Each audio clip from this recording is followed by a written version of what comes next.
B breaking news आवाज़ share कंदालूं। Uderolal खां उडेरोलाल जे ॻोठ मीर खान खोखर में बाहि लॻी आहे। 15 घर सड़ी विया आहिनि। हज़ारे रुपयनि जो नुक़सान थियो आहे। पोरियतनि जो चवणु हो त बाहि सबबि वॾो नुक़सान थियो आहे।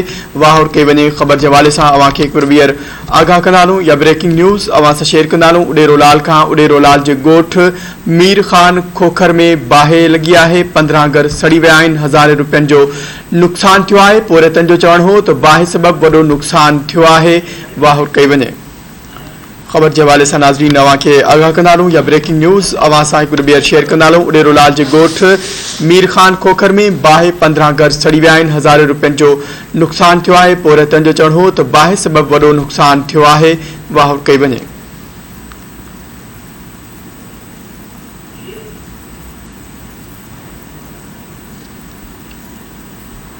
खबर के हवाले से नाज़रीन अवां खे आगाह कंदालूं या ब्रेकिंग न्यूज़ अवां सां हिकु ॿीहर शेयर कंदालूं। उडेरोलाल जे ॻोठ मीर खान खोखर में बाहि लॻी आहे। 15 घर सड़ी विया आहिनि। हज़ारे रुपयनि जो नुक़सान थियो आहे। पोरियतनि जो चवणु हो त बाहि सबबि वॾो नुक़सान थियो आहे। वाहौर कई वञे।